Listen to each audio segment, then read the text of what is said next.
guys, this is V and welcome back to Whisk Me Away. I recently saw the movie Cinderella and I was so inspired by the golden carriage that I decided to make my version of it. On this episode, I will be showing you some techniques on assembling, cutting, frosting, covering, and decorating Cinderella's carriage. All of my tools, recipes, songs will be listed in the info box. If you like this video and want to see more, don't forget to hit the like button, comment, and subscribe to my channel. So, without further ado, let's see what we can whip up. For the cake, I made a super easy pumpkin cake with cream cheese frosting covered with white chocolate ganache. You will need some spice cake mix, some eggs, sugar, pumpkin puree, and then you need some pans, 8-inch and a 6-inch, and a dome-shaped bowl. Also, you will be needing some white chocolate melts, heavy whipping cream, and lastly some cream cheese and powdered sugar. You really can't fail with this pumpkin cake recipe. Combine all the ingredients into one bowl, mix it up, divide your batter into two 8-inch pans and a 6-inch pan. Bake it at 350 degrees, refrigerate it, and make sure that it is completely cooled down before you start cutting. For the 6-inch, I already cut it in half, and with the second half, I shaped it for the bottom of my bowl. You want to cover your bowl in saran wrap and place the 6-inch first. Then add a layer of cream cheese frosting. After, you want to cut your 8-inch cake into 3 pieces. You will need to tailor each layer so that it fits your bowl. Once you add that piece in, frost it and repeat it with your next layer. With each layer, you want to gently press down so that your cake will take on the shape of the bowl. Once you're done, pop it into the freezer for about an hour to stiffen up. You will need to make 2 of these.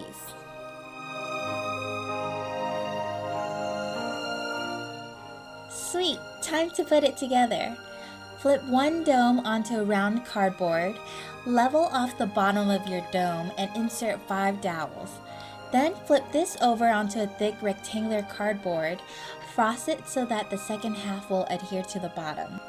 There's not much that you need to cut, just enough so that your frosting can be applied smoothly.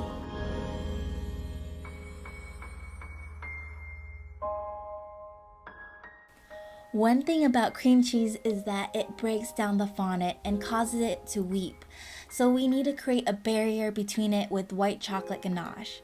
But be quick when you ice it with ganache because it will harden up fast. To create a clean surface, use the heat of your hand and rub the white chocolate to get rid of imperfections. This is the Mercedes of all rolling pins, and it's from Cake Tricks. This is also the best mat ever. First, you want to knead your fondant so that it is pliable. Then roll it out flat and place it in between the 2 mats. It's awesome because you can roll out your fondant without a lot of cornstarch and shortening, and it won't dry out. I am not a pro when it comes to covering cakes. My best advice is to use this mat or a fondant that does not dry out fast. For a curved surface, it really helps to use your hands to smooth it out.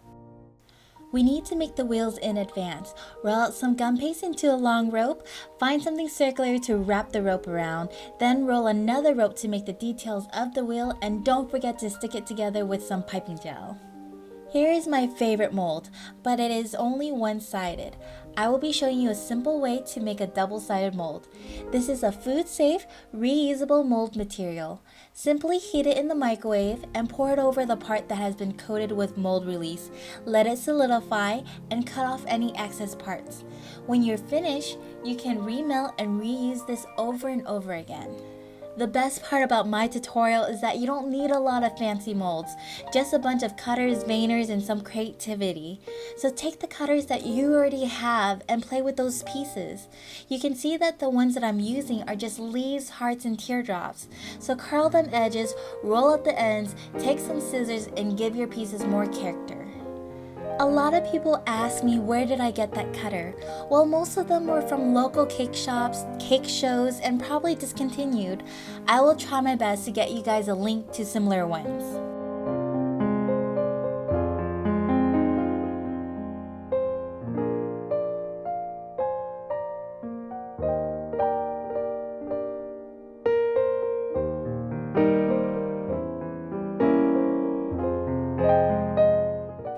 This is a great way to practice your designs. Draw out 2 circles that are the shape of your cake, then decorate them as if you're decorating your cake. If you don't like it, scrap it and redo it again. You can also cover this up and put it into the fridge until you're ready to decorate.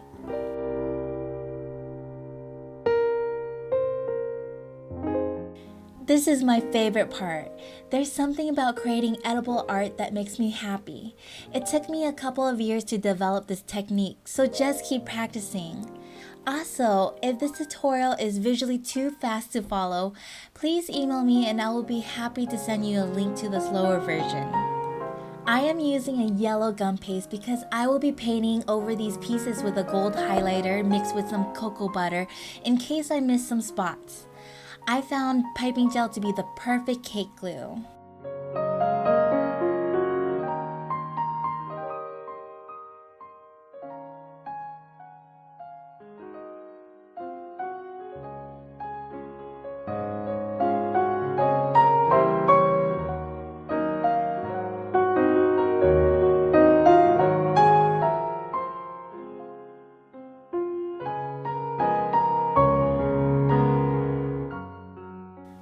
What makes a great cake decorator isn't how skilled they are, but how they can fix a problem and make it better.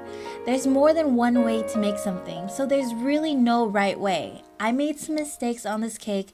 There was a piece that I thought would work, but I ended up taking it off, and that's okay, because this is my cake and I can make it however I want.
When you start painting, you have some options.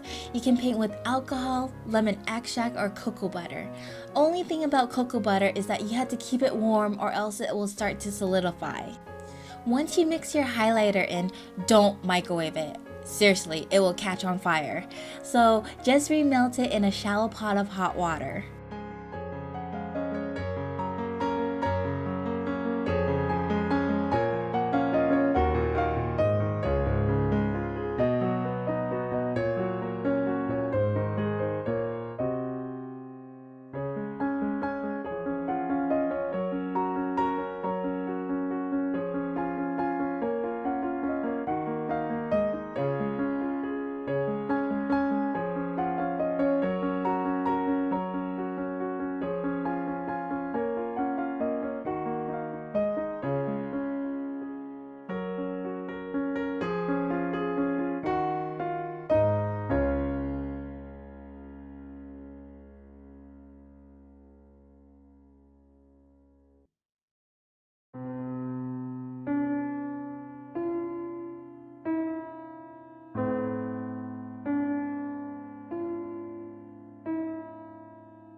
Initially, I liked the sky blue, but after I painted the gold, that blue and gold didn't look so nice.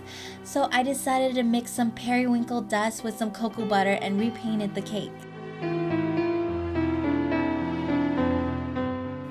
To give this cake the illusion that it is on wheels, I have it on top of a chocolate box that I had laying around. I glued it to the board and covered it with fondant. The last part are the wheels. If you don't wait for it to completely dry, they will break. So add some piping gel or royal icing to attach them on.